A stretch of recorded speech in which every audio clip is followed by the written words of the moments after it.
Ashish, I believe in physicality of things. Correct. Huh? Right? I come from this school of thought that while teaching children, I'm a teacher of English. Right. Huh. I always remember being taught this poem called Daffodils. Okay. Right? By Wordsworth.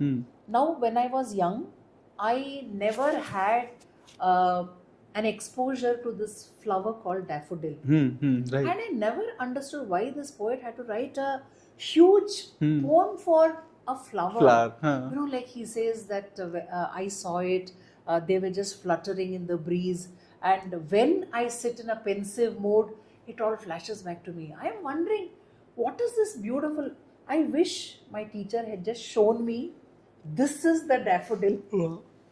You know, so from then on, I have always requested my teachers, and I've always kind of pushed them that showing real objects makes understanding so much better, so much easier. You take the real object. Instead of saying apple, take an apple and show the child. Take an apple, true, right? true. We always say apple should be red. A kindergartner questioned me. Back then I didn't know there was a green apple called Granny Smith.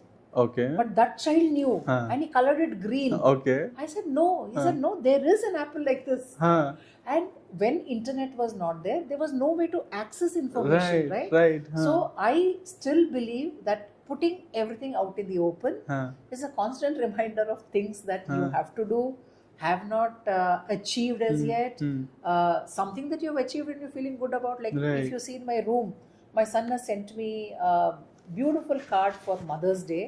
I have put it there because it just reminds me of how much he loves me. And when I'm feeling low, I just look at that card and I say, oh, my son loves me. Come on, let me get up and do something now. Wow. So I strongly believe in that. Physicality of things. Family photo, a nice card, a teacher, a child made a beautiful work of art. It was just it was quilling. I kept it with me for nearly 3 years. You know, so I am one person who believes that when you see objects given to you by people who love you, it just reignites your passion and your interest.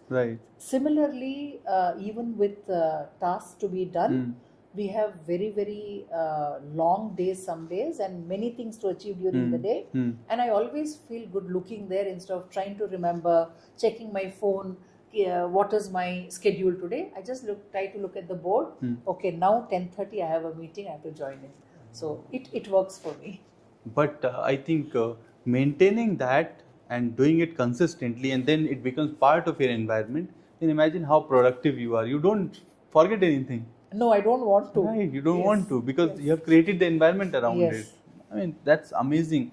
And what you said about this green apple thing, I'll share a personal story with you because I faced a similar thing.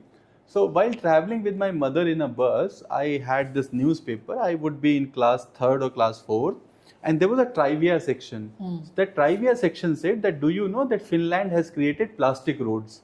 Okay. So they would have done some development which they use plastic in roads. I got so excited as a kid. I got something new to tell. So I was going in my class and telling that, do you know that Finland had plastic roads, including the teacher. Everyone is laughing at me. Right. Then I got in evening. I got in my colony and I told them, do you know that Finland has roads in plastic? They were laughing at me. Right. So that time it gave me a lot of demotivation. What's wrong? Now I don't have a proof also. Yes. Right. Yes. Because others have not seen that. Very and true. My source of information is not present to anyone. Yes. So I think that's a very important thing. Yes. The physical objects should be available for kids. For reference. For easier understanding, you need not put in so much effort. Correct. To explain the beauty of daffodil by just showing a picture. Correct.